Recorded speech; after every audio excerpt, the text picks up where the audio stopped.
there's a lot. And for those down south, it sounds like it's quite windy there. Just letting you know that this session will be recorded. So if you do not want to have your picture on the recording, please feel free to turn off your camera or change your name.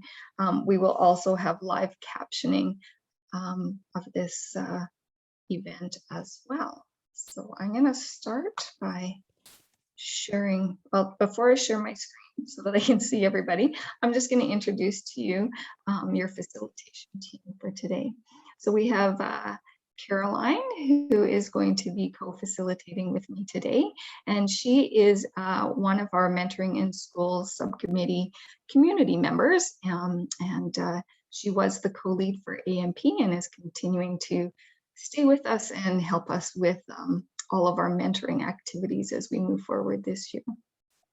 We have Latoya and Kara that are our guest speakers today. So they'll give us a little bit of an idea of what it looks like from their perspective in a school and through Big Brothers Big Sisters. And then they may have to pop out for other pieces that are going on in their school world or their work world, but we're glad that they have some time to spend with us today.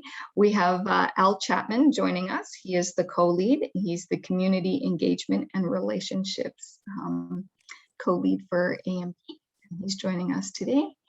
And we have Andy Harris, who is our communications and website guru. And so he's going to be helping us out with some pieces here today. My name is Kim McConnell, and I'm AMP support. I'm the FASD and Mentoring in School Specialist with Alberta Education, and I will be co-facilitating the day with Caroline today. So we're going to get into having you guys introduce yourself. So let us start with Hazel. Tell us a little bit about yourself, your name, where you're from in the province, school or organization.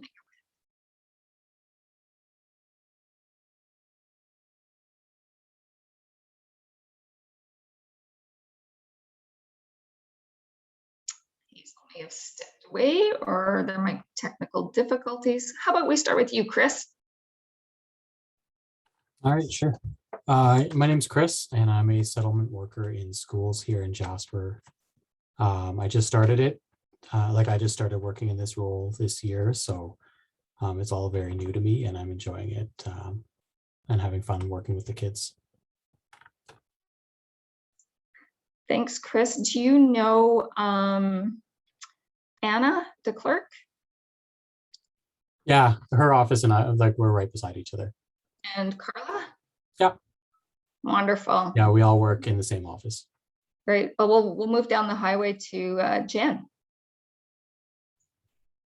Hi, my name is Jen Albright. I work with Grand Yellowhead Public School Division. My office is here in Edson. This is my first year in the role of teacher consultant with the Learning Services team.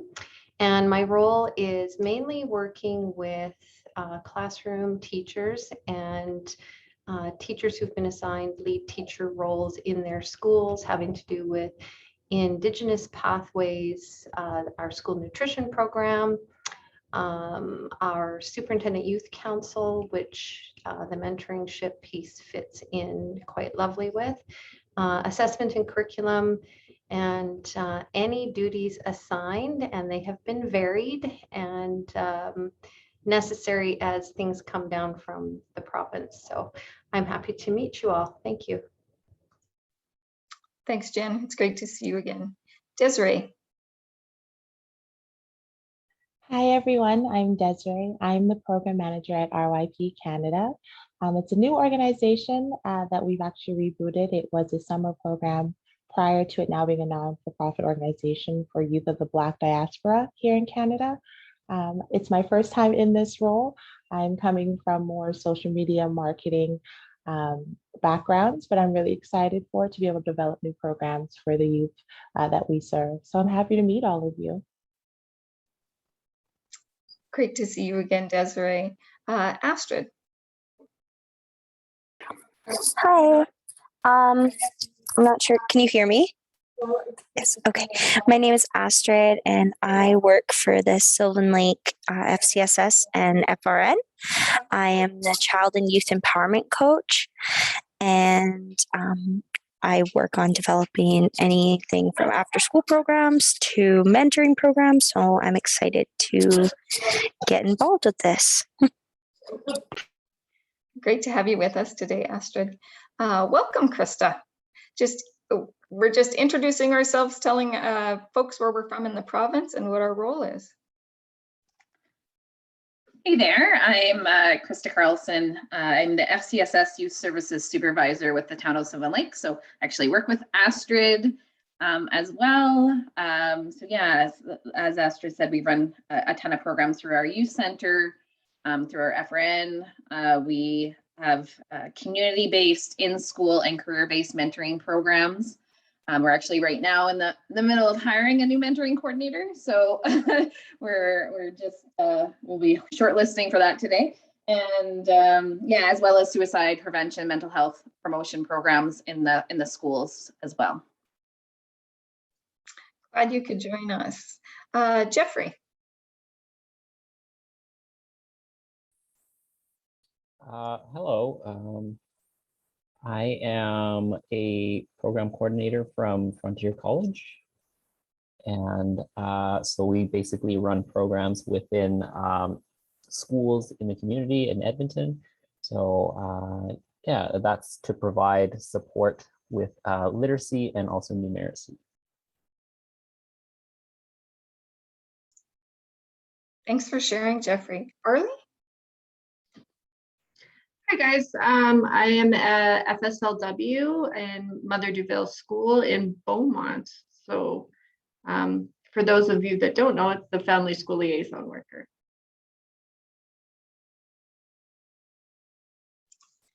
I'm glad that you could find some time in your very busy day to join us this afternoon, Arlie.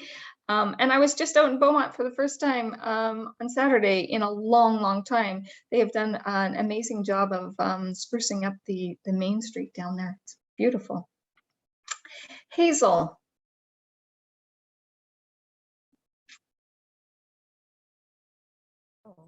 Hello. I'm just a retired teacher who is very interested. I substitute as much as I can. I love kids. They're the delight of my life. I have no grandchildren, so I use everybody else's kids for grandchildren. But yeah, I'm just interested in what's going on and trying to keep up with things. Well, I'm so glad that you've been able to join us today, Hazel. And there's no such thing as just a retired teacher. We know how hard teachers work. So I'm glad that you want to continue your relationship with students through mentoring. Thanks for those introductions, everyone. I am going to share my screen, and then Caroline is going to take over for a little.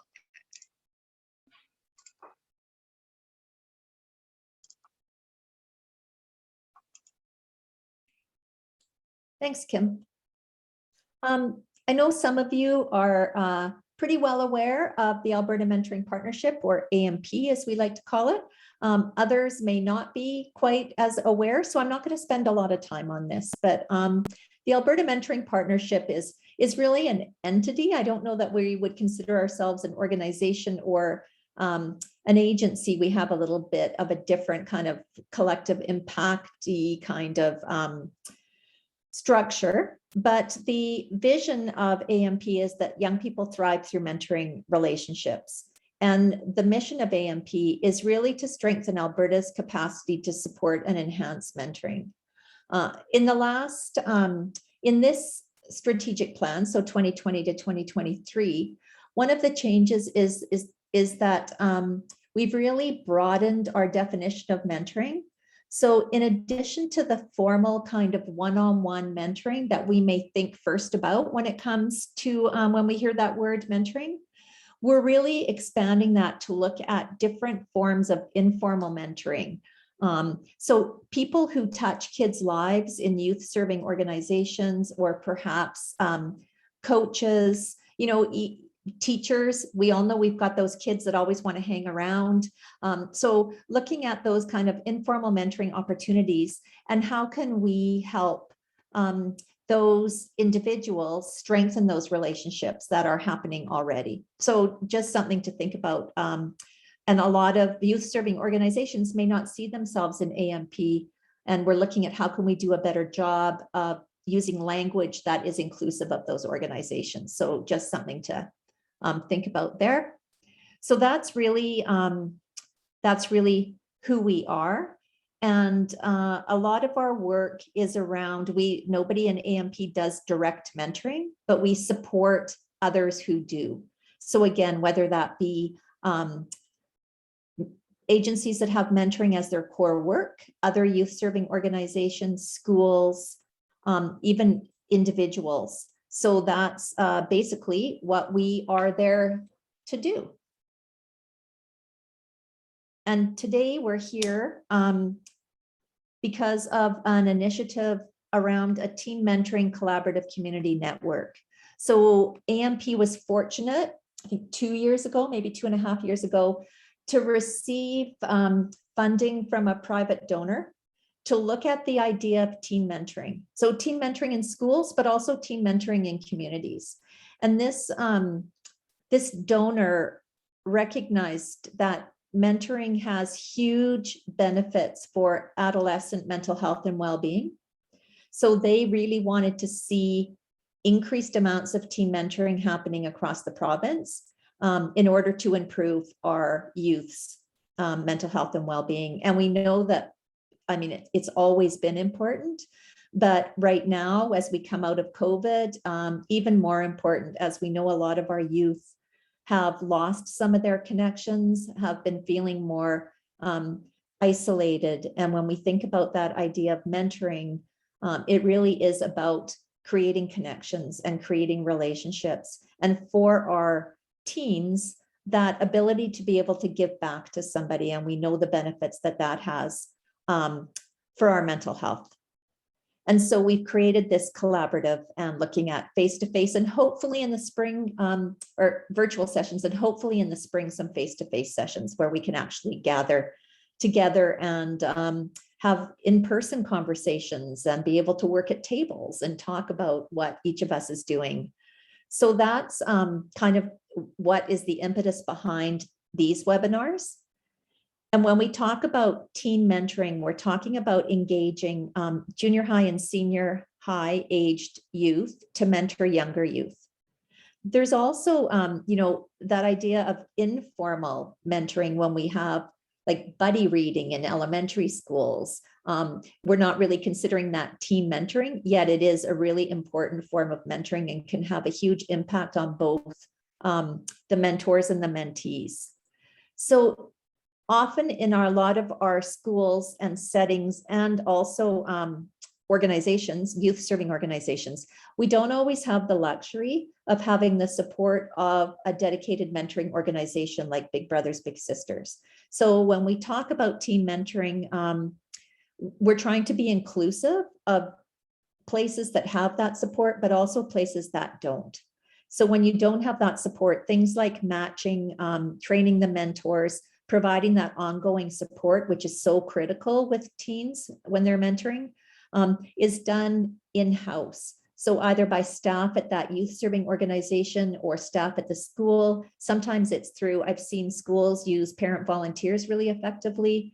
So that would be that kind of structure, depending on what supports, outside supports you have. Sorry, coughing here. Some of those teen mentoring initiatives may have some specific outcomes and purpose. Some may be less formal. The research tells us that we get the best results when there's at least a 2-year age difference between the mentors and the mentees. That's not to say that peer mentoring doesn't have an impact, just it's a bigger impact when there's that 2-year age gap. And also the research also says that when there are some specific outcomes or a specific purpose, again, the results tend to be better. So just something to keep in mind. There are also opportunities for our high school students to gain career and technology studies credits through mentoring. And also with our junior high students, the Career and Technology Foundation challenges. So there's opportunities there as well. And I'm quite sure that Latoya is going to talk more about the CTS credits and the work that she's done with students around mentoring and gaining them credit. Any questions about that?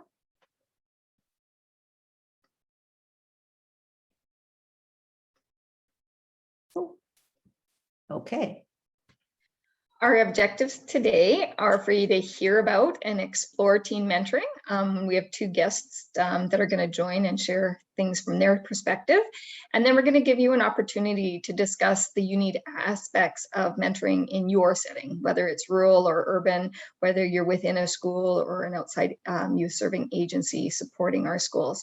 And then we're going to also spend some time exploring the Teen Mentoring Network portal, so that you can see where our resources and stuff reside, so that after this session, you can go back and take a look and explore. But we're also going to give you the gift of time to be able to explore that piece. So we have two guests with us today. I introduced them at the beginning. We're going to start off with Kara Balicki from Calgary Big Brothers and Big Sisters.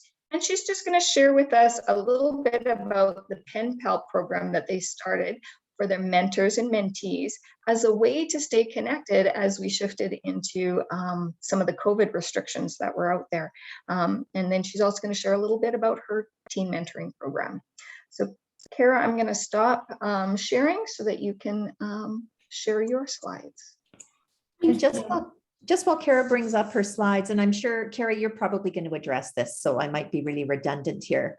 But while the Penpal program isn't specifically designed around teens, I really encourage you to think about how that model could be. Thank you, ladies. So like I was introduced, I am with Big Brothers Big Sisters of Calgary and area. I have been with the agency for over 13 years, primarily working in a school setting as a mentoring coordinator. My current position, I work with elementary age students and seniors. And my oldest mentor is turning 87 next month. So I'm just going to give you a quick introduction into Big Brothers Big Sisters, and then I will give the meat and potatoes of why we are here today, starting a mentoring program for teens within a school setting. And like Caroline shared, we can easily adapt any program that I talk about today to reflect a teen mentoring a younger person. So mentoring is a big, simple concept with big results. It's a nurturing, supportive relationship between a caring individual and a young person, resulting in the provision of a support and constructive role modeling over time. Here at Big Brothers Big Sisters, we empower mentoring relationships for children and youth ages 6 to 24 in schools and communities of Calgary area, Cochrane and Okotoks, and surrounding areas. We ensure that people have the supportive relationships they need to realize their full potential and become resilient. So our children and youth, we have a big span. It is ages 6 to 24 who are currently facing adversity, are in need of additional supportive, consistent relationships, are open to mentoring and can be safely matched, and have a parent and guardian who's open to mentoring for their child or young person. Like I mentioned here, it is extremely important that anyone involved in our mentoring programs, no matter who's referring them, want to have a mentor. So one of the first questions that we ask our young people involved in our program is if they want a mentor. And if they choose not to, then we let them know that this is an open door policy and they can come revisit the organization when they feel ready to have a relationship. These criteria is also applicable for all of our young people within the school setting and all of our school programs. These are the mentoring programs that we offer. So mentoring the community is Big Brothers Big Sisters Big Couple, which is our most well-known mentoring program. It's been around for 100 years. And then we have our PRISM program, which is specifically for our LGBTQ young people and mentors. And why we're here today is mentoring in school. So we have our teen mentoring program, like AMP shared. It is where we typically have high school students and some junior high students mentor in person pre-COVID for 1 hour a week on school property during school hours. Then we have our in-school adult mentoring program, where an adult would go to an elementary and some junior highs and meet with a student once a week for 1 hour on school property. Then we have our between generations, where we have seniors mentor elementary age students. Now, in the light of COVID, we were unable to facilitate any of our mentoring programs in a school setting. So we really had to pivot and be creative of how we are still going to serve these young people and also give our extremely dedicated volunteers an opportunity to still give back to the community. And this is where we created our Penpal program. In our Penpal program, we matched seniors with elementary age students, and they exchanged letters, about 2 letters a month, back and forth to each other. Now, the great thing about the Penpal program is that as an agency, Big Brothers Big Sisters, we wanted to use this as a recruitment, retention, and recognizing our volunteers. So in order to do this, we also asked our volunteers not to complete the overall formal application process. This was a teaser approach for new volunteers to get an idea of what is a taste of mentoring within the organization. So once we received information from these volunteers that they would be interested, then we would take the next steps. But first I want to talk about the young people. How do we engage these young people to be part of our program? Many of you guys know, whether you're in the school setting or in an organization, we kind of already have an idea of who these young people are and who could really benefit from having a mentor. Through my experience working with Big Brothers Big Sisters, having a key contact at a school has been very helpful. But I also recognize that we don't all have Big Brothers Big Sisters in your backyard. So having conversations with your administration, your AP, your guidance counselors, or your school leads about who would be a good fit to be a key contact. The responsibility of the key contact is to ensure that everyone involved in the program understands the program. The key contact, it promotes the programs at staff meetings, has conversations with the families if they have any questions. The key contact also helps us recruit these students. So in identifying in the Big Penpal program, we've identified that grade 4 is typically the sweet spot for engagement with the younger kids. We have felt, and from feedback from our teachers, that kids are just not, their writing skills are just not ready or there yet to be independent writers, to be able to write full letters back and forth with their mentor. So we've identified grade 4 as the sweet spot. We do have some grade 5, grade 6 classes, but sometimes the engagement just isn't there yet. And it's tough to keep them engaged throughout the school year if it's continuously hard for them to write back. Mentee application. So we have a very simplified application for our students to be involved in this program. It's more of a get to know me page and the basic demographic information. We use this to help us match the young person to their future mentor. One of the main things that is important is that we do get parental consent for the young person to be involved in the program.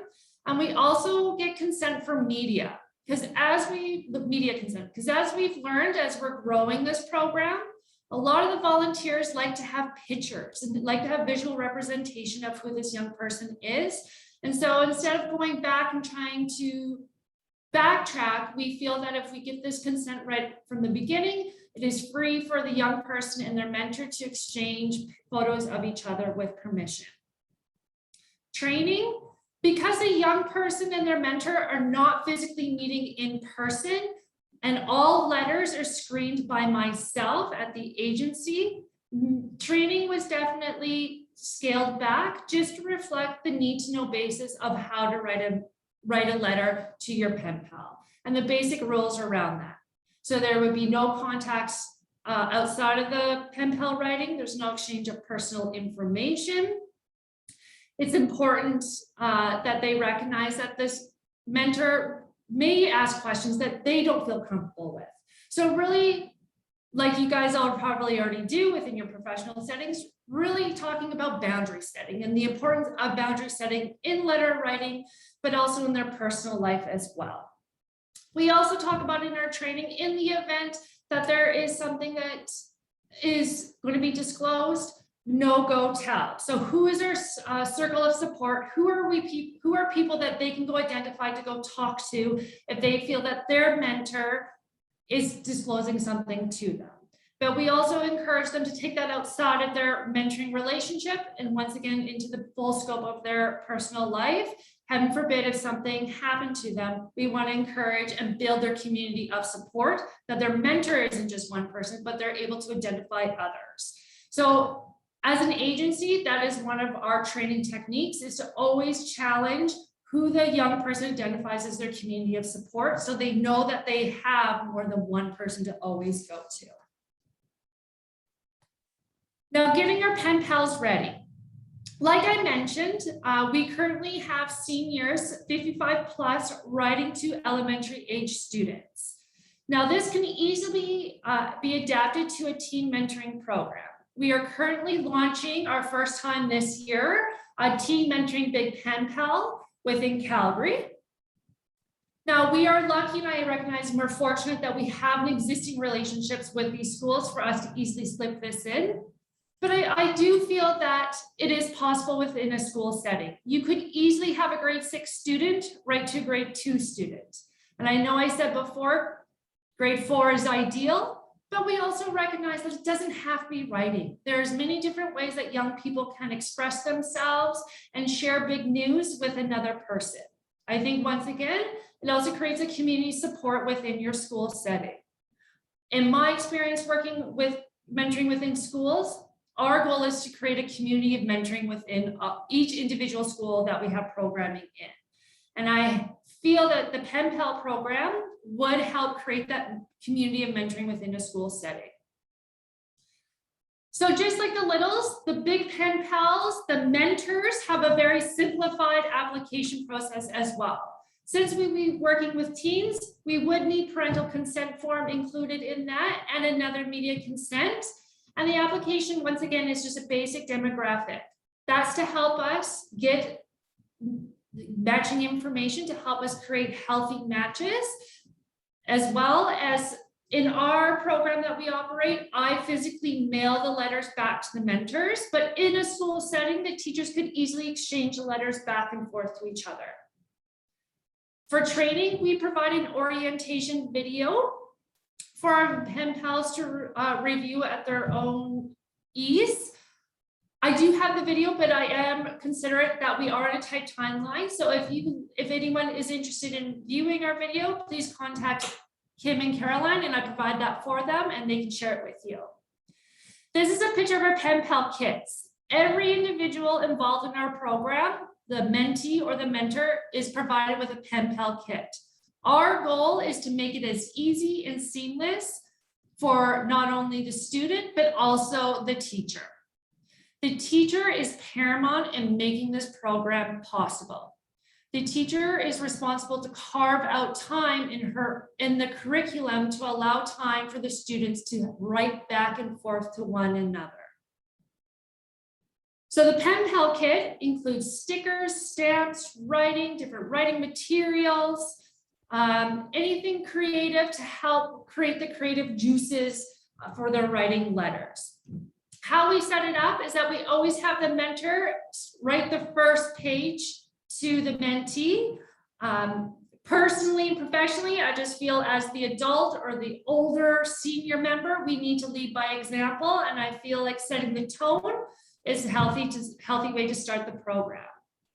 So in the application process for the mentee, we also include a get to know me page, which the mentor will use to help write that first letter.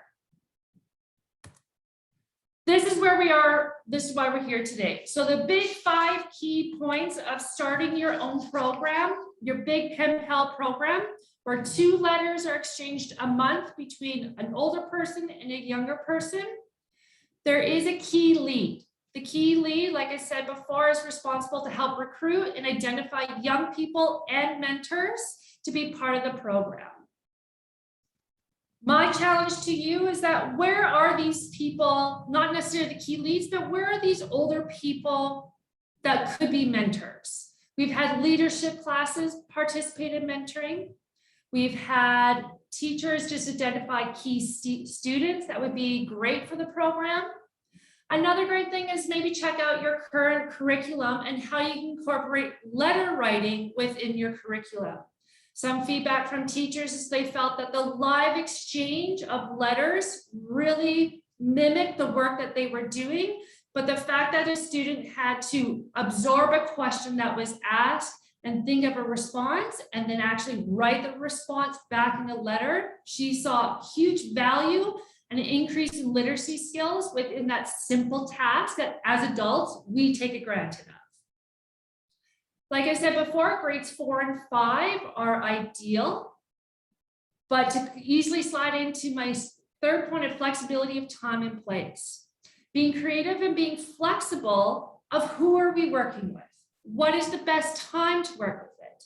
Maybe some of the kids, majority of some kids go to an after school program and you have an after school program located at your school. So you engage the after school kids to write with the basketball team that happens to have a practice every Wednesday after school. So the basketball team could hand in their letters every other Wednesday, and the after school program could incorporate writing within their time.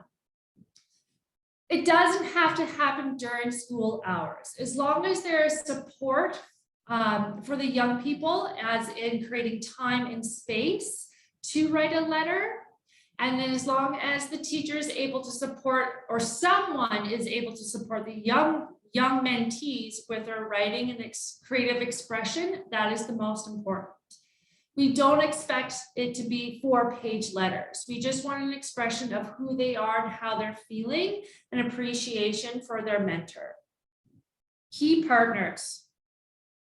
So, like I said before, you may have identified or a volunteer pool already at your school. You may have volunteer programs already operating, but are unable to move forward because of COVID. This is a great option because within school settings, people are not allowed to mingle within different cohorts. So we have really identified and leaned heavily on the Penpal program because this still allows for mentoring to happen. And this allows an older youth to mentor younger youth in a safe way. So key partners, maybe it's a high school, your neighboring high school, or your feeding high school.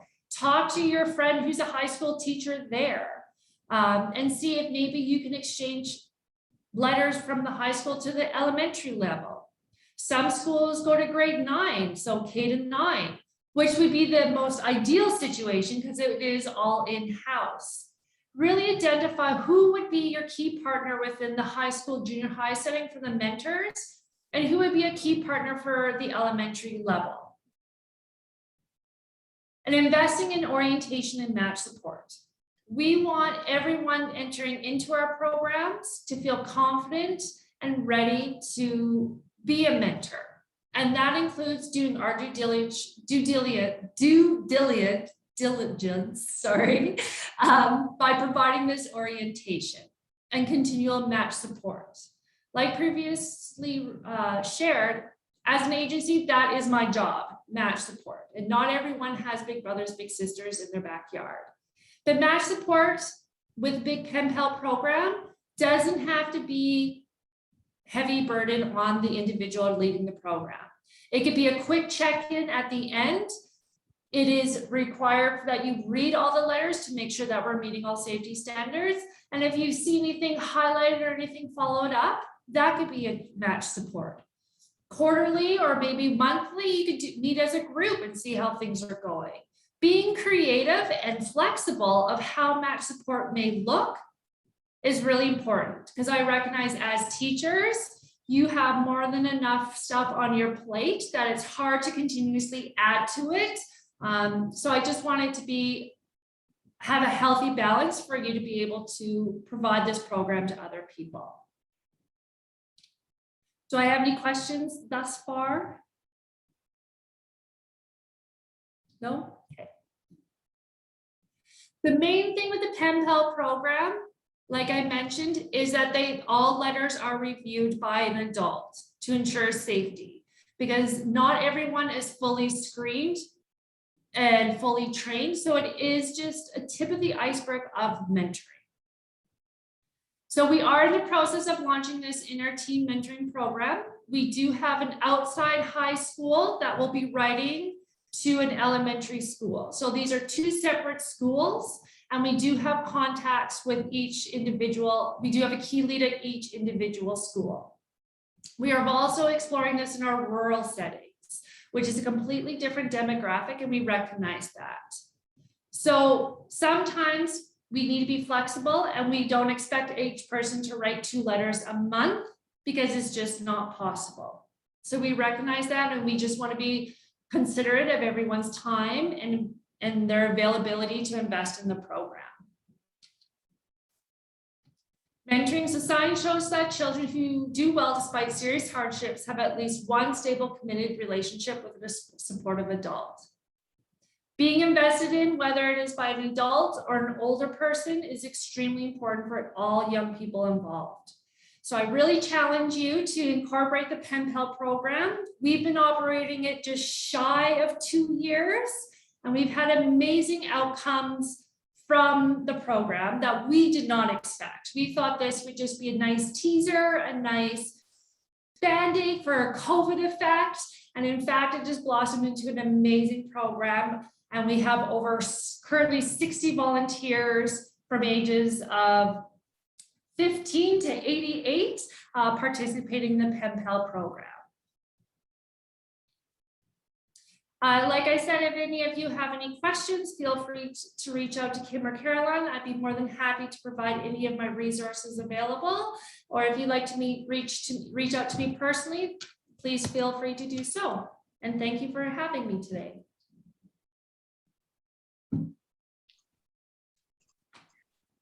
Thanks, Kara. I've got somebody who's put something in the chat box. Arlene, they're looking at doing this within their feeder school for grade 4 to grade 8s. Then when the grade 4s enter our school as grade 5s, they will then be the big mentor. Do you have kits to access for this demographic? Our family school liaison workers between schools would be the key leads. So are they asking what we put in our kits for these? Arlene? Yeah, that's essentially what I'm asking is, do you have kits or like resource, like, I don't know, recipe cards more or less? Like, what do you put in your kits for the bigs and the littles, I guess? Yeah, absolutely. So we really try and make it creative writing. So we have different variety of fun paper. We have different colored pens. We found out everyone loves stickers. So we try and put a big pack of variety of stickers. We have stamps.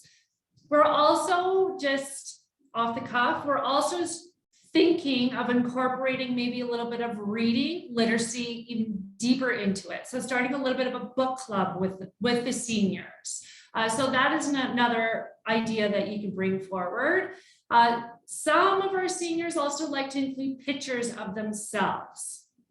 And then we add our swag, like our stickers, our portfolio. But I try to make it their own and exciting for them to have ownership and pride of their Penpal kit. So I put it in a specialized bag, I put it in a specialized folder, duotang, I add line paper, I add color paper, pens, pencils, erasers, bookmarks. I even go creative with the bendy pencils. And realistically, as we all know, it all is based on budget. So we were very fortunate to have federal grant COVID money to help build the Penpal program. So it really did help bulk up and create the kits to be more creative.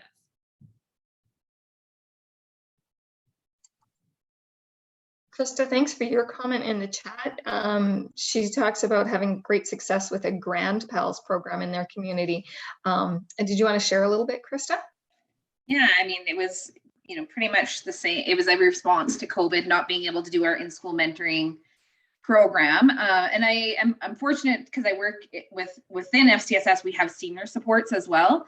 So it was a partnership between youth services and our senior services program coordinator. So she was able to identify those seniors and we were able to identify those youth. And so, yeah, it's been really successful. We're on our second year running it here. And now Astrid has just, she mentioned it too. She's just started it in the community of Eckville as well. And she's working with the seniors center, like the care center that they have there. And so, yeah, it's been really successful. The kids are loving it. The teachers are loving it.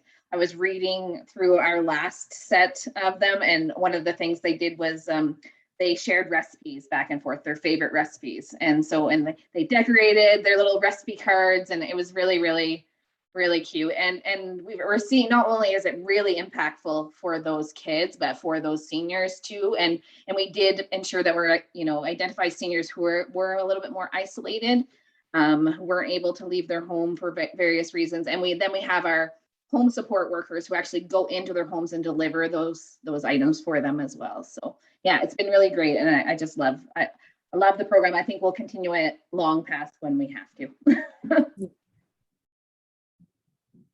I am very excited to see the outcomes and the feedback from the young people for our teen mentoring program. The feedback for our seniors is they really appreciated hearing the history and the stories of our seniors, especially someone who was born before the 50s. Like that is beyond their scope, and the fact that they were born before computers and the war was happening, like that is just groundbreaking for these young people. But I do feel there is going to be amazing feedback from an individual being supported by someone who's 4 years older than them. There is a close enough gap that older person has just come out of it. And so the buy-in and the belief that older person has just lived through that journey, I think will be very impactful for the young people. And I'm excited to hear about the outcomes. And just to spin off, we changed how we do outcomes. Traditionally, we do surveys, one-to-one interviews, and obviously we couldn't do that. So for our outcomes, we created 3 questions, and we asked each young person, mentee involved in the program, to either draw or write how they felt. So one of the questions was, what did you like best about the Penpal program? Another question was, what did you learn from your mentor from being in the Penpal program? And they would just draw pictures or write. And we had 100% success rate of all of our outcome feedback from our mentee, which maybe I'm too bold to say, which is not common. You never really get 100% return rate of all your surveys or outcome needs. So we were elated to have that response and the response that we did. As for the teachers, we just did a 1 hour, half an hour to an hour interview one-on-one with them over Zoom to really capture how this program impacted them, their students. But also we wanted to know the ease of the program on the teacher, because if it's not possible for the teacher, then it's just not going to happen. And we want to be supportive as much as we can to alleviate any additional stress that the teacher may have.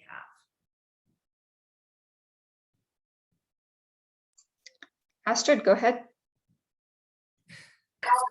I was just going like, yeah.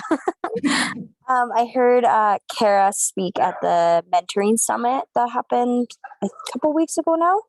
And I actually got the idea to make the kits, and mine weren't anything fancy. Like I literally just used Ziploc bags and some construction paper and stuff and cut up stickers and all that and put it in there, but they were a huge hit. So yeah, it wasn't very costly. I think it cost only $50 to get 36 kits together. So Thanks for sharing that, Astrid. It just goes to show you that with just a little bit of time and not a lot of money, you can start a great partnership. with our kids and our seniors. And as Caroline mentioned before, definitely getting to see the benefits for both our mentors and our mentees. And this is a perfect example. Are there any other questions for Kara?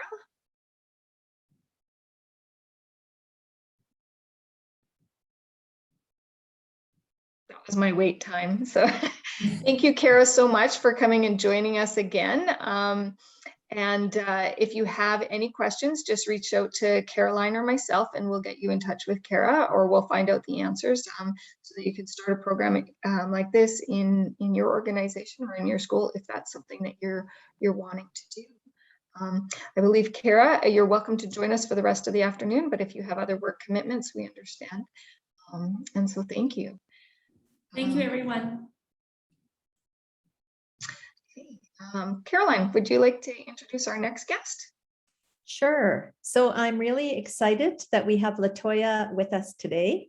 And Latoya's been really involved with AMP for a long time. And her previous school division was one of the first to really run with the CTS credits and get groups of kids through the courses and see the benefits. So Latoya had some changes in her life, so took a little bit of kind of stepped away from AMP for a little bit, but never away from the whole idea of mentoring. So we're really excited to have Latoya back with us today to share a little bit about her experience with mentoring and high school students. Thank you, Caroline. So I'm going to share my screen here. Oh, I can't. It says it's disabled to share there.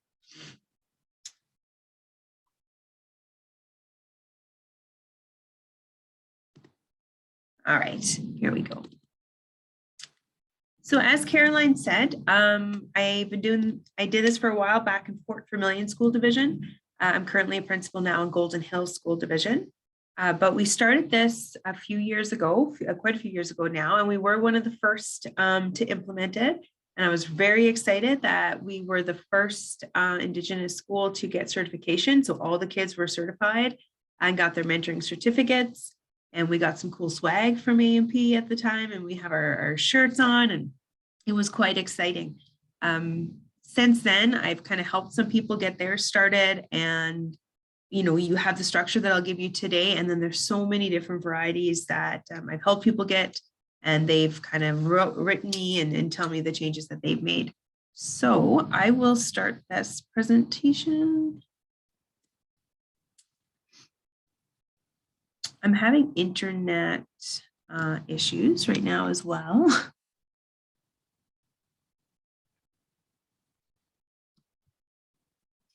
Can everybody just see it if I leave it like this? Is that okay? Or yeah, okay. That's the kids there. I had a group of all boys one year, and we did get some swag as well, and that's them and their t-shirts. They were quite excited that they got to wear some new shirts. So in our mentoring program, what we really did was we wanted to offer some outside of the box thinking and really kind of go with the strengths of the kids. Here's just some research that we did use. And since then, it's matched with things like Peter Gamwell's Wonderwall, bringing in that expertise of the kids, the webs of support. You want to have those 5 major adults in a kid's life or connection, and mentoring offers that in every variety. But it's really nice when you're in a school setting where you have these kids, and oftentimes the insecurity can be in a school setting, where you have them where they can get that support, and it's not from a teacher or a counselor, it's from another student. It just means that much more to them. So I was part of the high school. So I was a teacher and principal of Fort Vermilion Public, and St. Mary's Elementary was in the same town. So what we did is we had our mentors that were in high school, so from 10 to 12, and the mentees, I would fire off to the principal and the counselor, and they would set them up with what students they thought, based upon what the mentors had written about themselves, would match really well. So it was a semester long. We did it by semester. The first 3 weeks, it was really the mentors doing training. And I really did feel it needed the first 3 weeks. It was like going into a classroom. You want to be planned, you want to have your resources, you want to have a really good idea of what you're getting yourself into, because you're going to have a little person who is dependent on that structure. So we did do 3 weeks of training, and we used the training resource that I think you guys are going to get to see. So I took the kids through that entire training kit.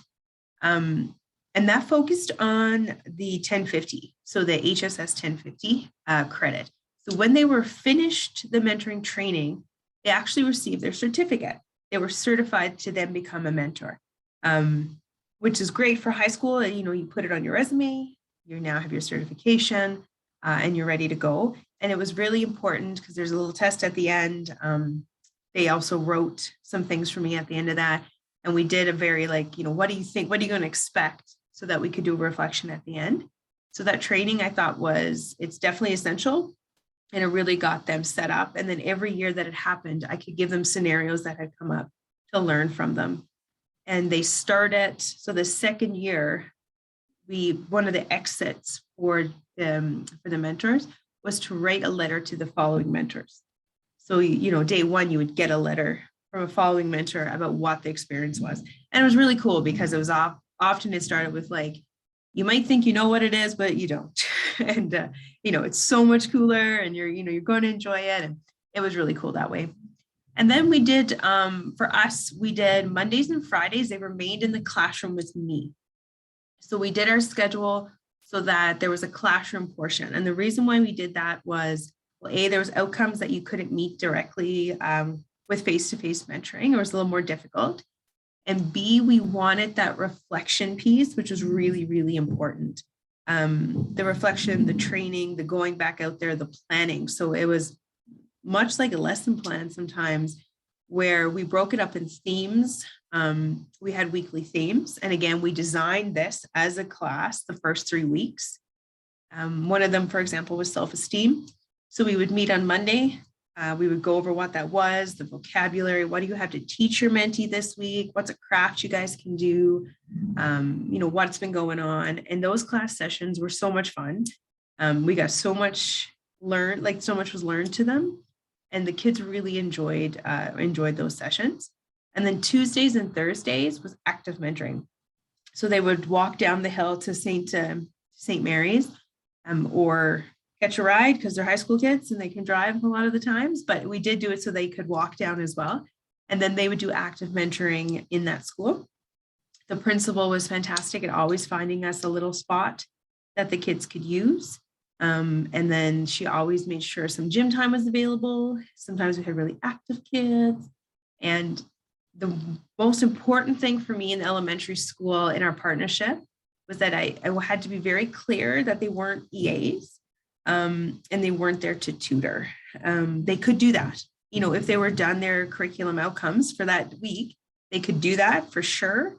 But I let the teacher in on what was happening so that they knew it was very structured. And oftentimes they would say, Alexander this is going on in his life right now. Is there a way to fit this in? And we would be prepared for it. Yep, there's a way to fit it in. Let's do this. So it worked out really well, especially with the transparency with the elementary of what was happening. Then we had our mentees. So it was chosen based upon the principal and the student support team that were in the elementary. We were really lucky because we shared a worker.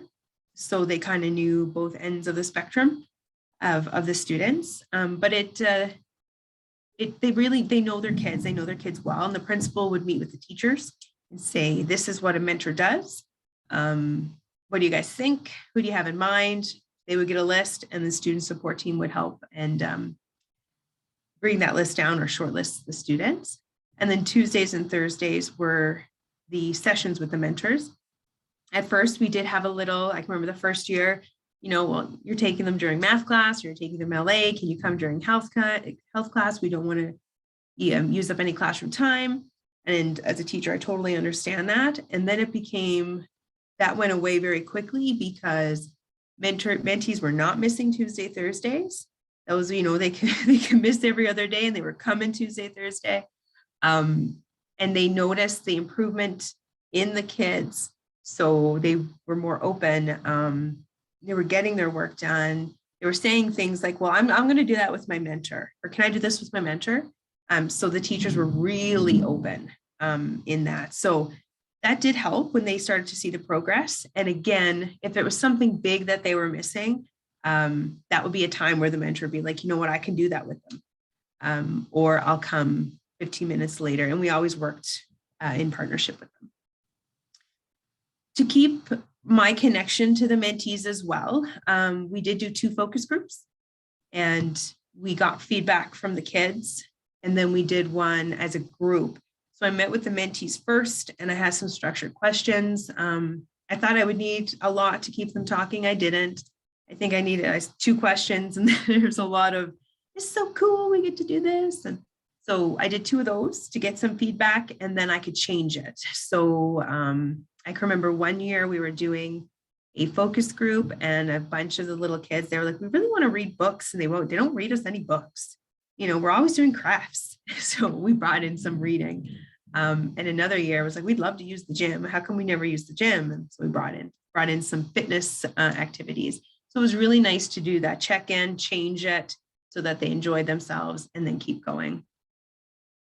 There are quite a few credits available. And it doesn't even include special project that you could incorporate, which I did work on with a different school. So for high school students, this was a fantastic course to take because you got your certification for your resume. You know, any job you apply to, saying that you've been in a mentorship program and, you know, you've taken on this leadership initiative is huge. And plus you got 6 credits. So it was one of those courses where they were coming. And so there's introduction to mentorship. That's your training. That's the one where they're learning. There's some reflection there. They know what it is. And that's where you do the things like disclosures, you know, gifts. We're not giving or accepting gifts. It's really the meat and potatoes of what mentoring is to make sure they're safe when they're there. Becoming a mentor was also, there was a bit of training in there, but then there's also the active mentoring to make those credits possible. Becoming a mentee was a lot of the empathy piece. There was some research in there where we looked at some of the issues of the youth to understand the youth. So becoming a mentee, putting yourself in those shoes. They were just in those shoes like maybe 4 or 5 years ago. So they talked a lot about those things. And again, the part of that credit was active mentoring as well. And then extending the mentoring relationship. One thing they had to do in their class time with me was a project. And oftentimes it was for the next group. So in addition to the letter, they would create a video, an introduction video. And what was happening is I was getting we were creating mentoring resources is what we were doing as a group. So they had different projects that they would pass on. And then there's the peer mentoring. So a lot of it was cross-curricular. There's a lot of writing in there. So I could go to the English teacher and, you know, they just wrote me this research paper. Can you use this? There was math in there because we did some financial as well as one of the weeks. So we did some ice cream buying and, you know, you only have this much money and what would you buy? And the kids were like, a Ferrari, it's $500. And we talked about financial dependencies and things like that. And so there was a lot of cross-curricular that the kids could use. And the one thing that I always get when I talk about it was, you know, what high school kids did you put in this program? You know, obviously it was your -1 kids that you would put into mentoring. And my first year it was my high achievers, you would say, you know, the kids that I knew that were going to be there every day, the kids that were going to support the mentee. And then I realized that, yeah, they benefited from it, but I wanted to extend that. And I had kids coming to me in the hallways and being like, well, why can't I be a mentor? You know, I would like to try it. And it became something, it didn't matter. So there wasn't an interview process. It was, this is mentoring. In those first 3 weeks, you really learned what it was and what your expectations were. And I had a lot of kids, unfortunately, that would show up for lunch sometimes because we had a hot lunch program. And that was it. And then they would do their volleyball practice and they would head home. And these kids were struggling for credits. And, you know, my principal was like, do you really want to try them in mentoring? And I said, absolutely, I do. And it was fantastic for a few reasons. One, they could relate directly to some of the kids that we had in there. And it was just like a light bulb went off. It got them to school, which was fantastic, because not showing up didn't mean, you know, you're getting a call from the principal. It meant you had a little guy down the hill who was like, where were you? And it means a lot more. And they had pride and leadership, and it was positive for them. Like, you know, they were getting positive reinforcement. They were making that connection that they needed as well. So it became open, and we had a lot of success with some of our at-risk youth being mentors. It was quite exceptional, actually. So the teacher part, so I played the facilitator or the teacher, and then I did pass it on later when I moved on. But the partnership with A&P was really important. I got resources. I was in contact often about kind of where we were on things. We did some presentations. The kids were involved. They made a video. And it was a website that we used quite regularly. And I know you guys are going to be looking at the portal today. And those resources were like my textbook. They were our guide or our go-to. So we'd use the Teen Mentoring Handbook. I'm not sure if it's been changed, but that we did use that. We'd use the activity books too to get some ideas of activities. And then we would create our own as well. And then I also used the Teen Mentoring Toolkit. So all the resources that you guys will look at today were very essential in our planning in our classroom. And then we just arranged themes that fit the curriculum, the activities, and that's how we structured it. So it's not really a course or credits where you get to plan 6 weeks in advance and then teach it. It's very much an interactive with your mentors. This is your structure, but let's create it together using these resources, which kind of makes it different every time that you do it. So this picture here is actually, they had to create a visual with a quote for 1 week. And this is one of my mentors and her mentee. This would have been the 2nd or 3rd year, I believe. The little one is graduated or graduating, I should say, here soon. And the other one, the mentor, is in law school. So those are the two. I always tell her I'm using her face in these presentations and they still love it. So those are they helped each other quite a bit, and it was both of them helping each other, and it was really nice. So on the side there, I just kind of put the topics to meet the outcomes. So I went through the outcomes and really what did I have to teach to meet them. Again, that introduction is, you know, the conflict resolution, how to go about it, duty to report, child and family welfare, you know, outside agencies involved, record keeping, age appropriate discussions, all the meat and potatoes of safety and how to make that work. And then becoming a mentor, and the kids would get this at the beginning. This is your credit. This is what we're going to review. So they were well aware. And then these were some examples of our weekly themes. This was just one of the years that I kind of took. Team building was a fun one. They made their own t-shirts with craft dinner and tie-dye, and it was a big mess, but it was a lot of fun. Communication, and we actually went through conflict resolution communication, which was kind of cool to do with kids. I hear you say this, and you know, how would you go about that? And it was funny enough, it was parent-teacher interview a few nights after one of the sessions, and one of the parents said to the teacher, last night, you know, he wouldn't eat his supper, and there was a fight, you know, he's not eating, he's eating in school. And the teacher said, yeah, he's eating. And the mom said, and he was like, really, you know, talking to me like, I hear you say I'm not eating my supper. What can I do? And she said, yeah, he's learning that in mentoring. So it was quite cute that they were using it. We dealt with youth issues, and they did some newscasts. So they used their phones, which now would probably be super cool with all the tech that has come out with your TikTok and things like that. And they would come up with like it was a newscast, and you know, what's the issue of the day, what's happening. Cultural exploration was really fun too. So it was Indigenous population. I have done this with other students as well, but it was so nice to look at their own culture. You know, Cree, they were Cree, so looking at Cree language. So they got to actually ask, you know, grandma, grandpa about the Cree language, and they learned some words one year, and it was a good week. Anti-bullying was a good week too. Putting a definition on that was nice because it's easy just to say, you know, he was a bully, but they taught the kids, what does that mean? Stress management, they made recipe cards, which was kind of cool. Kids didn't know what stress was, so teaching them that.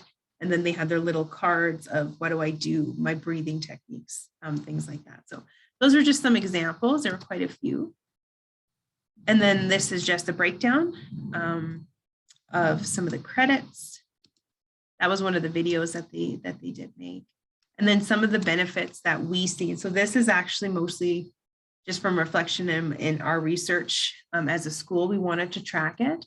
So for the mentor, the biggest one was that increased empathy. I can remember one student came and he was a hyperactive student. And they said, are you really going to take him in mentoring? And I said, yeah, I'm going to try it. And the old principal had him in elementary. And she's like, I got the guy for him. And I can remember him sitting down on a Monday and saying, this kid doesn't sit down. He doesn't listen. He does not sit down, and he's way too active. And I said, who could he remind you of? Like who? And they really got that sense of empathy and feeling with that child. Like that child was having a hard time in school. All of a sudden they became so protective of the little guy. So it was awesome to see that from the mentors. Social skills, having to actually talk and not text was a big one. They had to talk to the teacher. They had to talk to the principal if they seen them. And that social skill was really important. Diversity, that was another important one, because oftentimes, you know, you're with someone that's not like you necessarily, and their different lifestyle and the diversity that they would see. Self-esteem, they were so confident during mentoring. It was amazing to see. And those relationship skills. So what a good relationship looks like. So if they're relying on you all the time, that's probably not a good mentor-mentee relationship. What can we do to make that more healthy? And then that was always a great conversation. And then those are some of the quotes from our kids. So those are actual mentors. And then the mentee, again, it gave them that connection. So, you know, ideally you want 5 adults, and this gave them another older person, someone that they looked up to.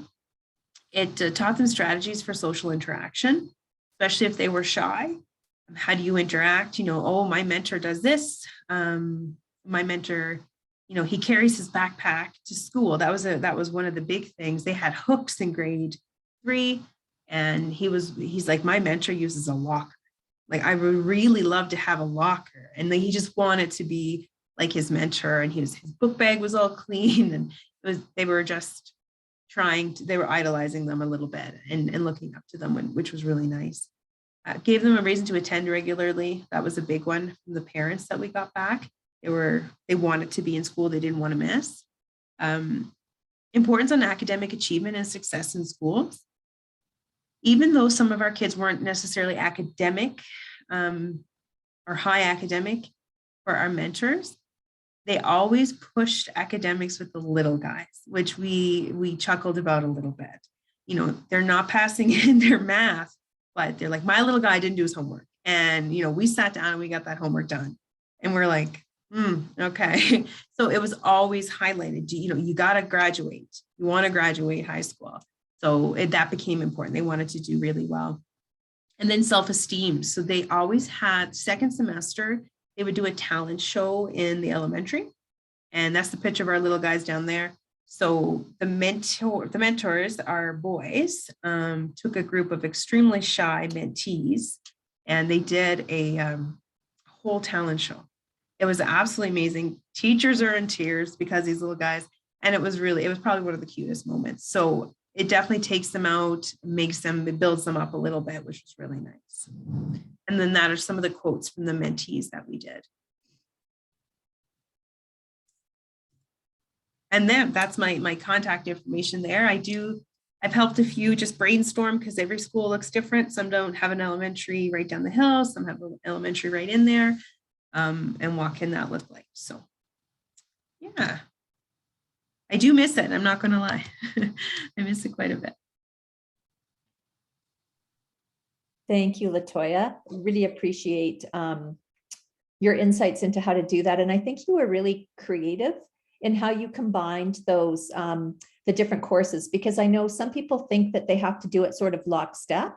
I'm going to do this one and then I'm going to do this one. But you were really creative in how you kind of looked at them all together, because you talked about how there were some overlaps.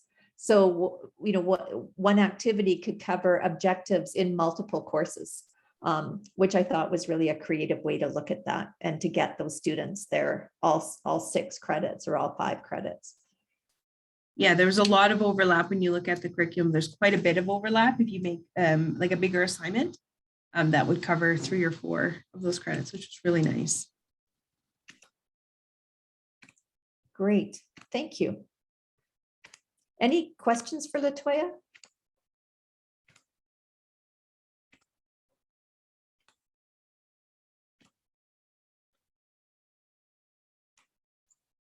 Latoya, I have a question for you. So you said you really miss it. Is there any thought of getting, I know that you're at an elementary school now, any thoughts of trying to get some of the high schools around you involved to get it started at your school? So we do informal here at the school. Of course, when I came here, I had to do something. So when we weren't cohorted, we did our 5, 6s with our kinders, kinder grade 1, and they love that. I have requested it from the other high school to work with us. The issue is I'm 30 minutes away. I'm not in Strathmore, I'm in Carsland, which makes it a little tricky. We're still waiting for that high school kid with his license that needs some credits and lives in Carsland to set that up. But it's definitely something that Jeff and I, one of the assistant superintendents, have discussed putting in. Thanks for that.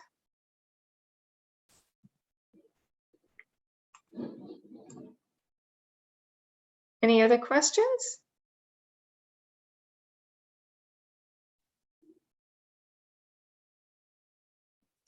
Latoya, I so appreciate. Oh, go ahead, Caroline. I was just going to say, for people who aren't in schools but do work in high schools, some high schools aren't even aware that this is an option. So, you know, even if you are not going to be the person who's actually implementing it, you could certainly be the person who plants the seed and then maybe supports the school in their efforts to do that. So it's just a thought there from those of you who aren't directly working in a high school.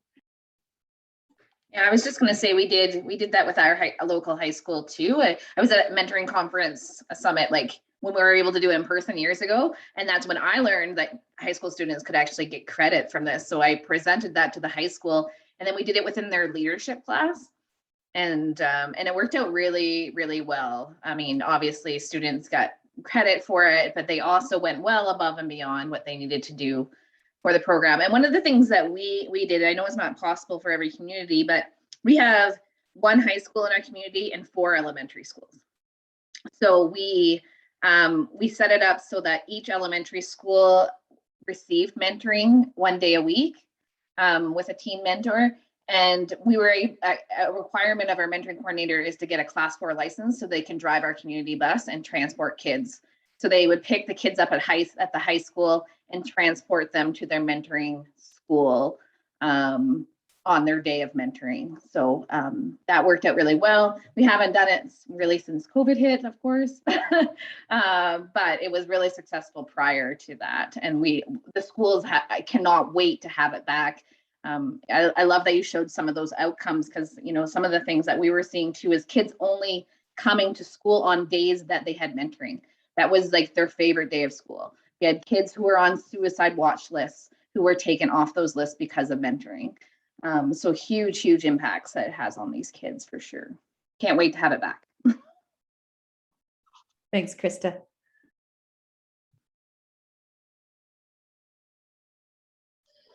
Well, if there's no further questions for Latoya, thank you again for taking time out of your very busy day at your elementary school to come and share this information with us.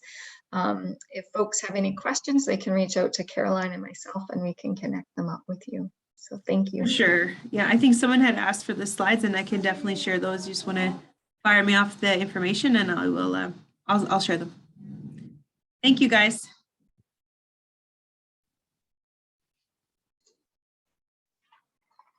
Perfect. Okay, I think Caroline is going to lead us through some of our resources. Did you want me to share the PowerPoint, Caroline?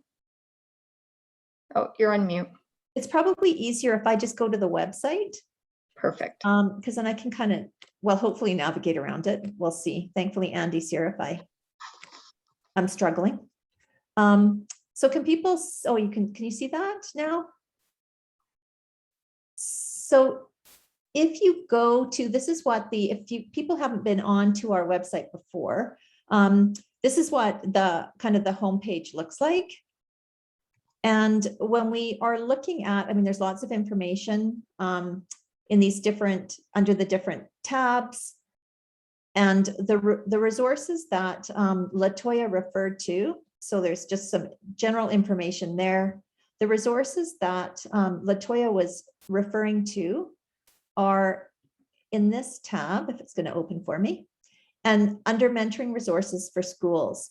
So when you hover over that, the two things that come up are the Teen Mentoring in Schools Collaborative Community Network, which we're going to go to in a minute, and the Alberta Teachers Association workshop.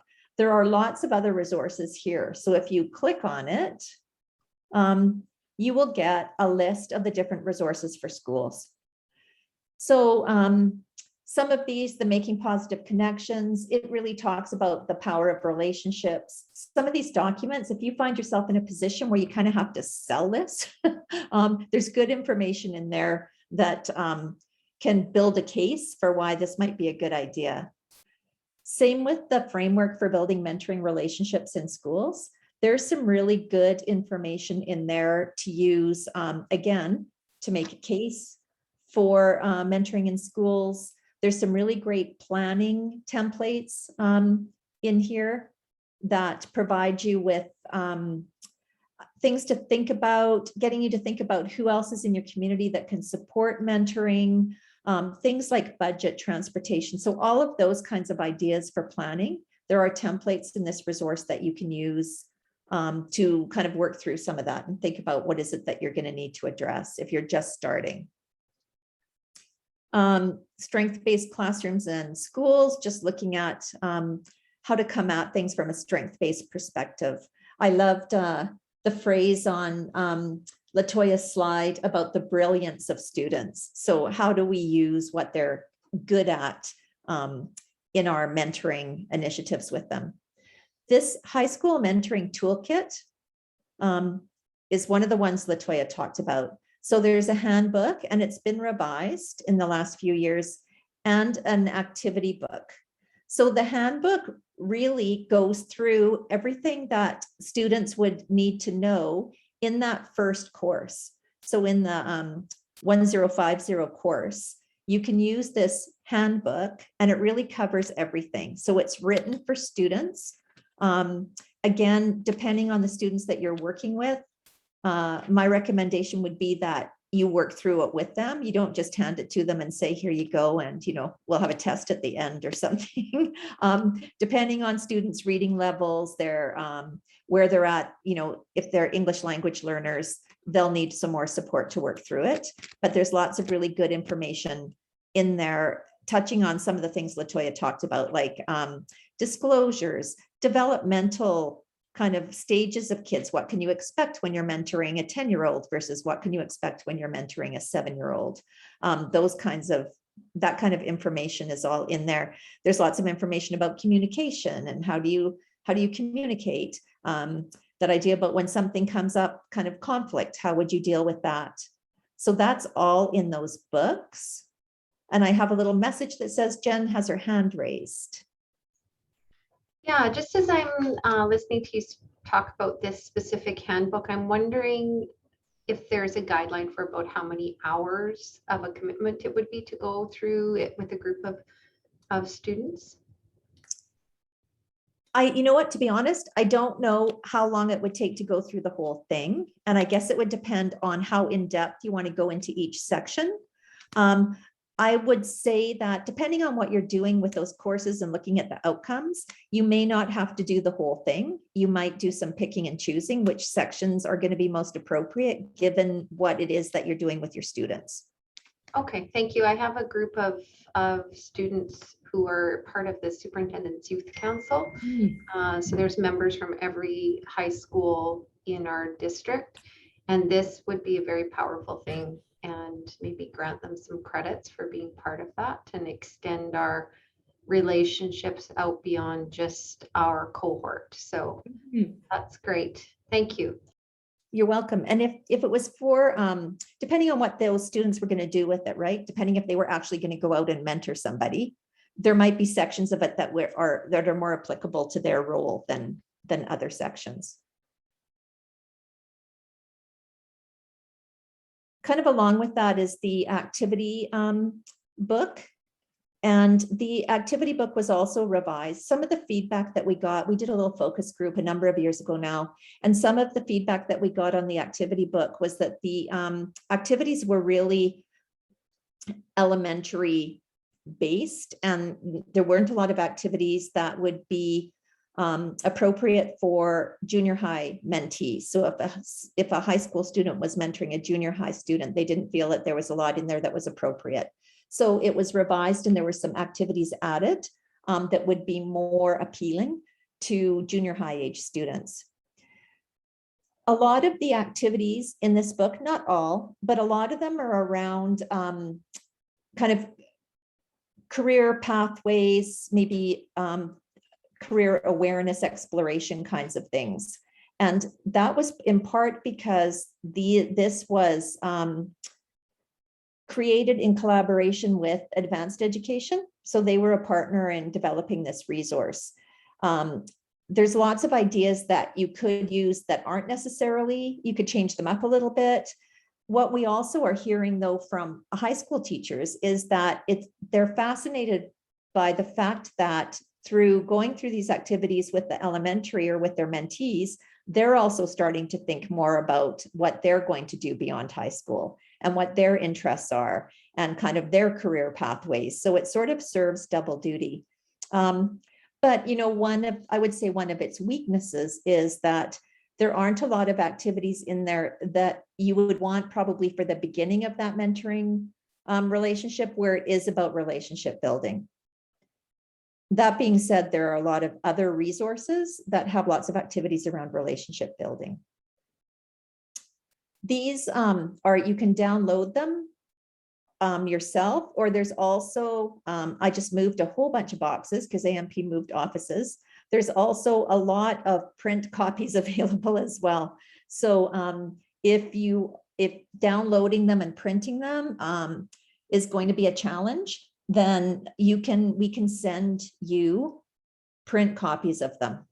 And I don't want to volunteer Andy, but I think that it would be an email to Andy and he would make arrangements for those to be sent off.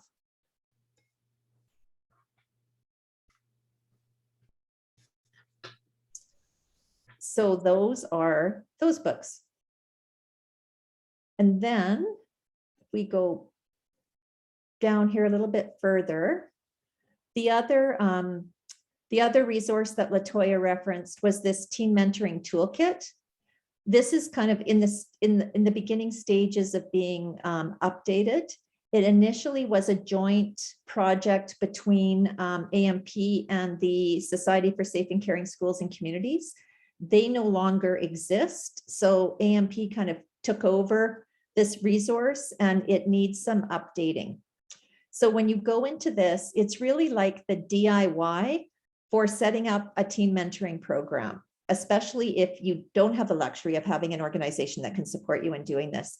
So it walks you through kind of from start to finish, planning your program. How do you recruit both mentees and mentors? Some tips on screening and selection.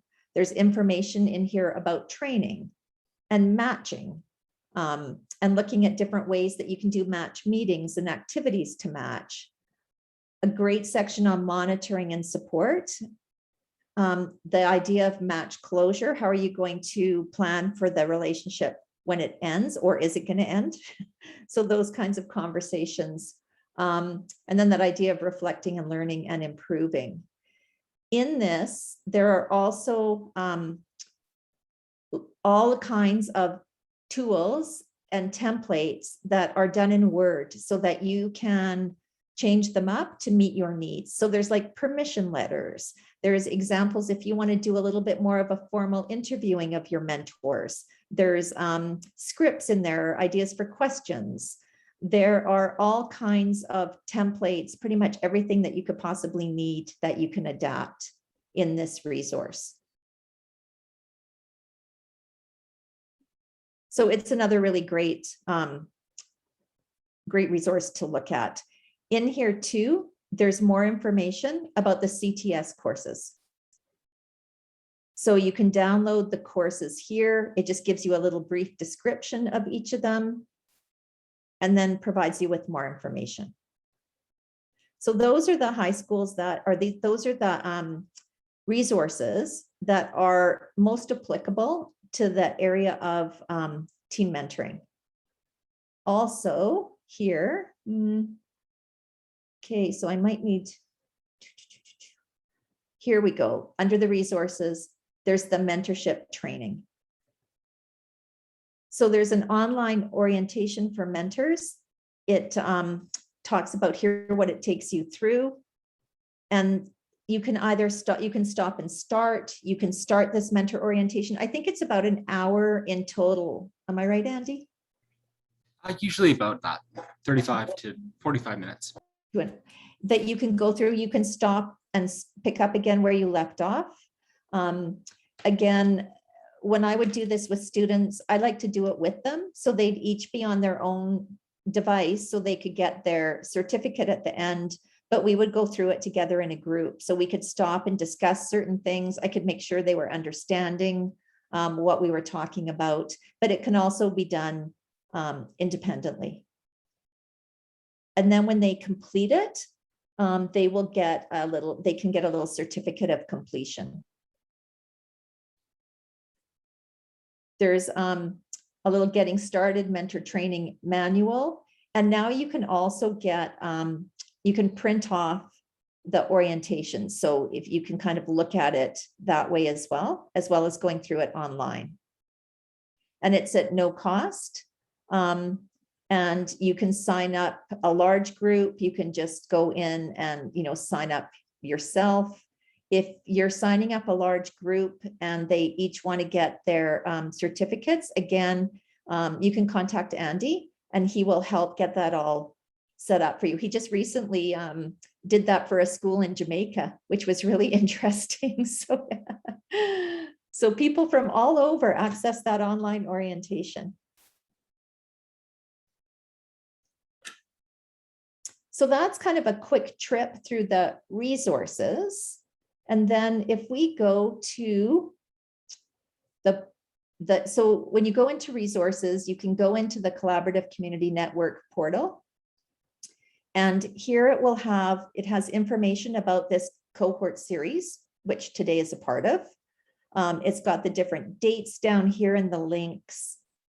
There's also some standalone webinars. So the Mentoring 101 one has passed.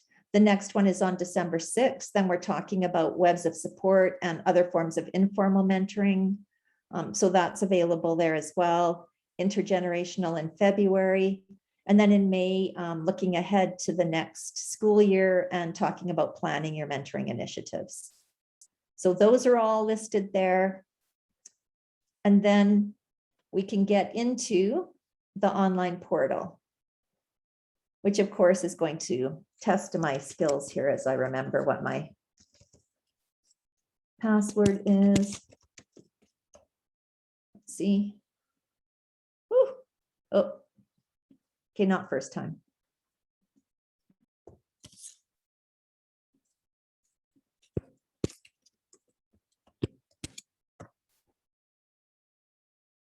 Yay, second time.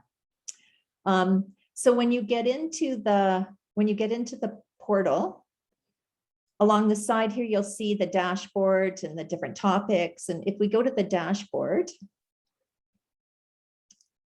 and look at the all topics piece,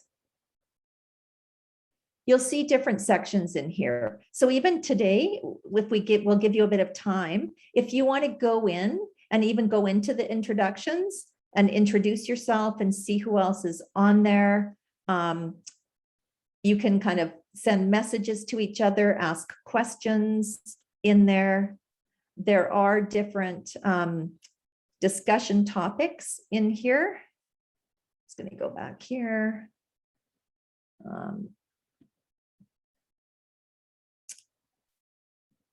After the intro piece.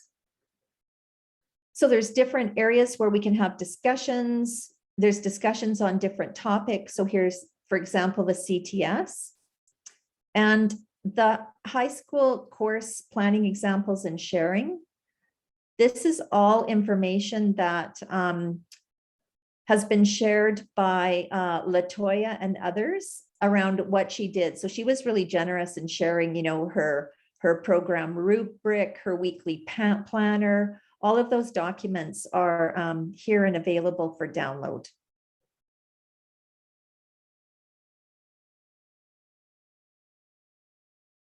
And then again, as there's lots of different conversations that people can get involved in.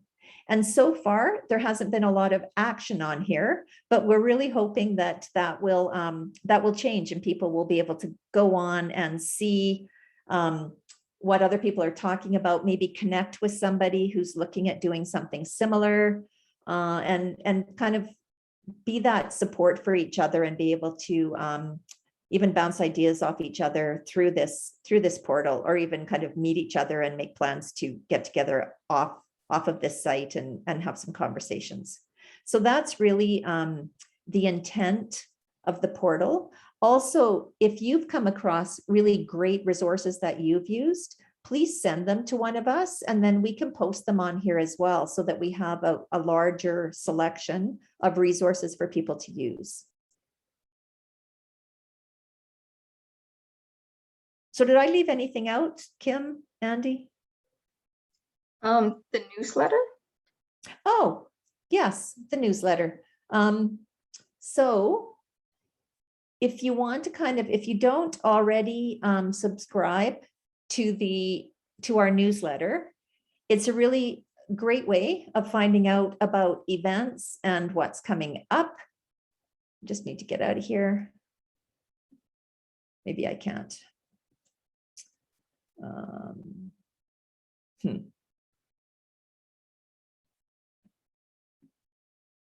Okay, I'll have to just get back into the, I don't know, Kim, do you want to share your screen and then go into the,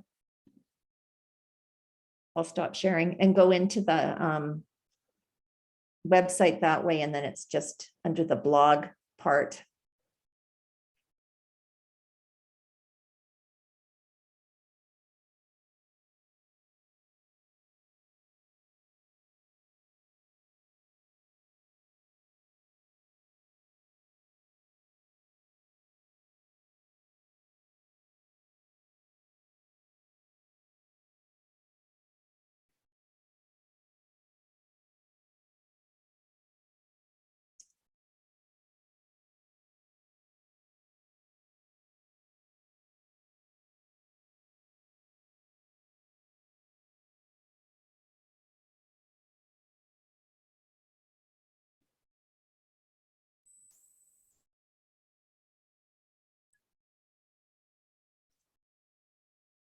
Kim, I think that one's going to take you right to the network. So on the previous slide where it just takes you to the home page, I think that's where. Yeah, Caroline, I just put a newsletter sign up form in the chat, so that might be Perfect. a little easier than That's quicker. Also, if you go to the home page and go to the blog tab, it's under there too. But thank you, Andy. That's quicker. So it's a way to get kind of the latest AMP news and what's coming up as far as webinars and other events go.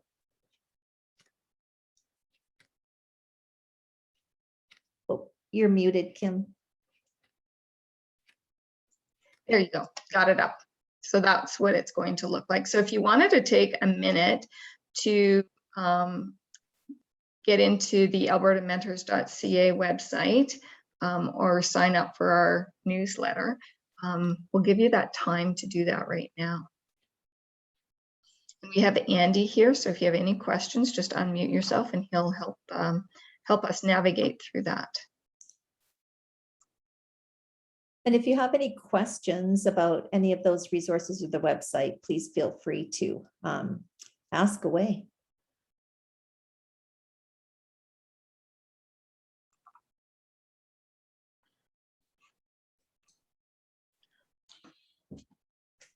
Caroline, I just wanted to note something we talked about this week was if there's anybody here who has a project or anything that we could feature through our newsletter or anything that they have, that would be great to do that as well. So also give us some information and we can follow up, and we want to feature some of the things that our partners and people are doing in the community. Thanks, Al.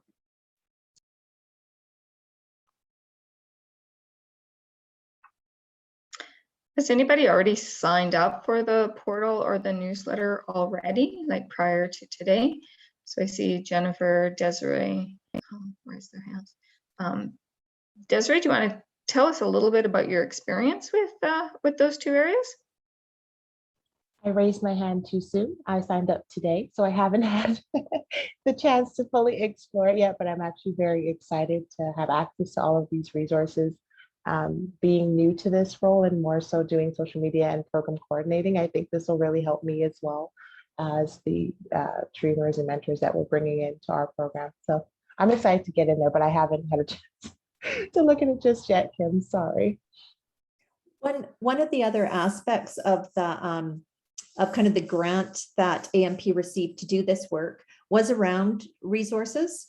So if, and we talked about, or I mentioned that idea that we've heard in the past that that some resources around just that building relationships piece would be really helpful, or some activities. So if there are things that you feel would be helpful that aren't on there, please let us know, because we can either look for already created resources and link them on that in the portal, or there's a possibility that we could look into creating some new resources as well. So just something to think about. If you've got ideas, if you've got great resources again to share, please let us know.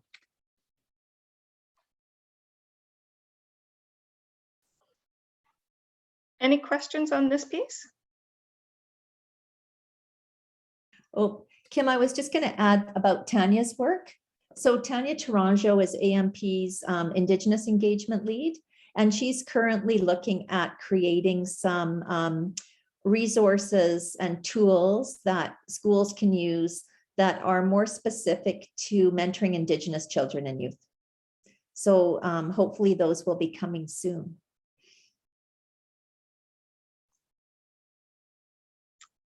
Thanks for remembering that, Caroline. Okay, we need to, I'm just recognizing that we've been sitting for an awfully long time. So please feel free to just kind of stand up and stretch as I kind of go into the explanation as to what we're going to do next. So this is kind of, I'm going to stand because I've been sitting way too long. So when we take a look at the objectives today, we've had our guests share. We've had our wonderful Caroline show us through the portal and talk about all the resources and the newsletter, and giving you a couple of minutes to try to sign up. And our next piece we'd like to get you to do is, oh, I've got my slideshow doing funny things here, sorry. We're going to give you some time to get into some breakout rooms to talk about mentoring in your schools. So Shannon is going to put us into breakout rooms for about 10 minutes. She's just going to do a random piece. Astrid, thank you so much for joining us. And I see that you've got a program that's starting, so enjoy. So we're going to go into breakout rooms for between, probably let's start with 8 minutes, and then we'll come back as a group. And in your breakout rooms, if you could just share, some of your thoughts about setting up a mentoring initiative. What are some of the successes or challenges if you've already started one? Or what are some of the things that you think you might see as a challenge if you haven't already started one and are wanting to do so? So this is your time to just really talk to each other and share your experiences and glean the wisdom from this group. So Shannon, would you mind putting us into 2 breakout rooms for about 8 minutes? Yeah, just 1 minute. I did 3 rooms, so I just have to recreate them here.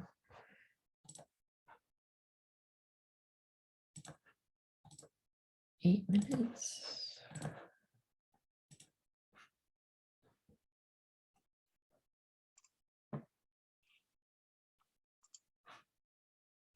Okay, so you should receive a notification to join a room.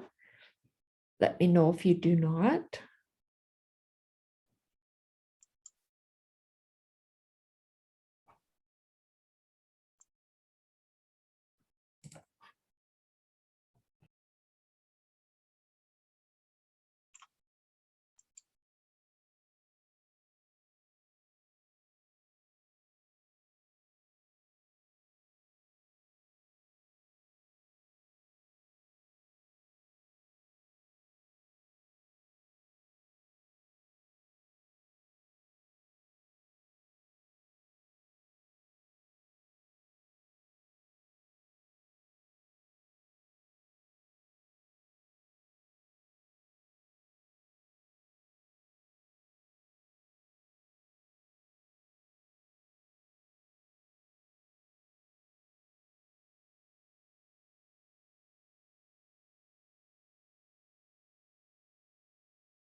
It looks like our group is back in, so we'll just see if Caroline's group is up. There's Al and Jen. Wonderful.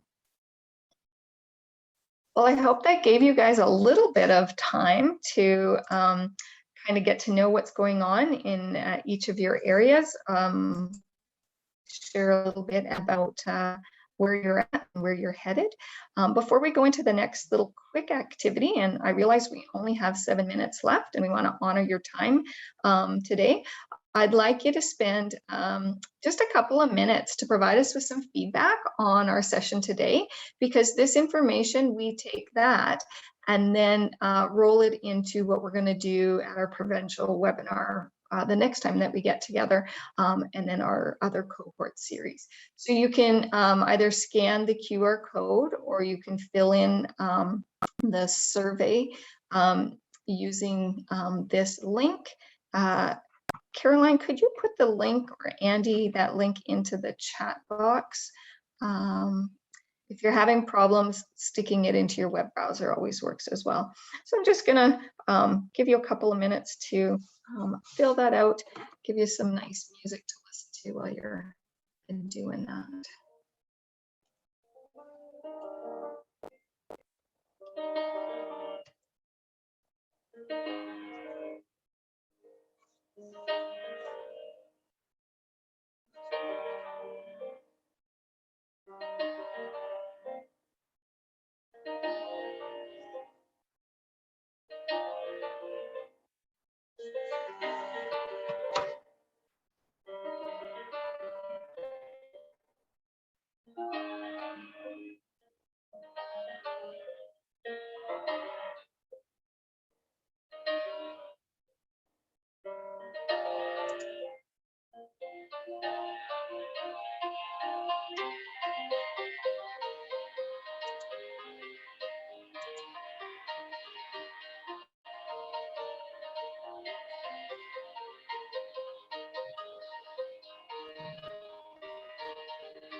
Okay, so maybe while people are finishing off that, which we really appreciate, we'll just share a couple of the kind of upcoming events that we have planned. So in this team mentoring collaborative community, we have a couple more provincial webinars. So the next one being on January 19th, and then one on April 12th. And then we are really hoping that our wrap-up sessions for the year will be in person. So what we've done in the past that's been successful is to have one in the South Calgary and one in the North Edmonton, and run them from about 10 till 2:30. And so people who have to drive can have a little bit of time to get there. We always have a delicious lunch and time to kind of network. And so that is our hope, that we will be in person for those ones at in May, at end of May and June. And then we also have some standalone webinars coming up. So December 6th, we're going to be talking about webs of support and other forms of informal mentoring. February 23rd, a focus on intergenerational mentoring. And the Linkages organization came up in the breakout room I was in, and somebody from Linkages will be at that session talking about their agency and again, some of the training that they offer and the resources that they have. And then in May, we'll be focusing on planning for the coming year. So those are our next events. Caroline, did you want to mention what's happening November 30th? Oh, sure. So some of you were at the summit and were able to hear the keynote presenter, Derek Peterson. He was very popular. So he is going to be doing another webinar on November 30th from 11:30 till 1. So this webinar is really looking, the target audience is really youth serving organizations. Certainly the information will be relevant to schools.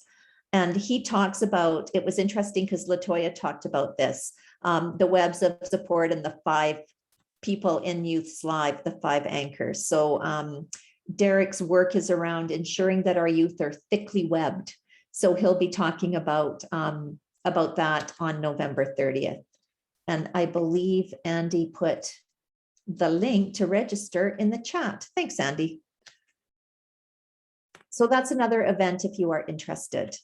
And again, in the between now and our next session, if you have any questions, would like more information about teen mentoring, mentoring in schools, please feel free to get a hold of us. We're happy to answer questions, talk through any challenges that you might be having, maybe connect you with somebody else who's doing similar work, or all of the above. The other person that can help us out with this information will be Al Chapman, and he'll throw his contact information in the chat box. So there's another person that you can reach out to connect with. So we'd just like to thank you all for attending today and for your participation. I really found there was great conversation and great information shared. So I hope that everyone is taking something away with them that is useful. And we look forward to seeing you again at a future event, and feel free to bring some friends. So have a great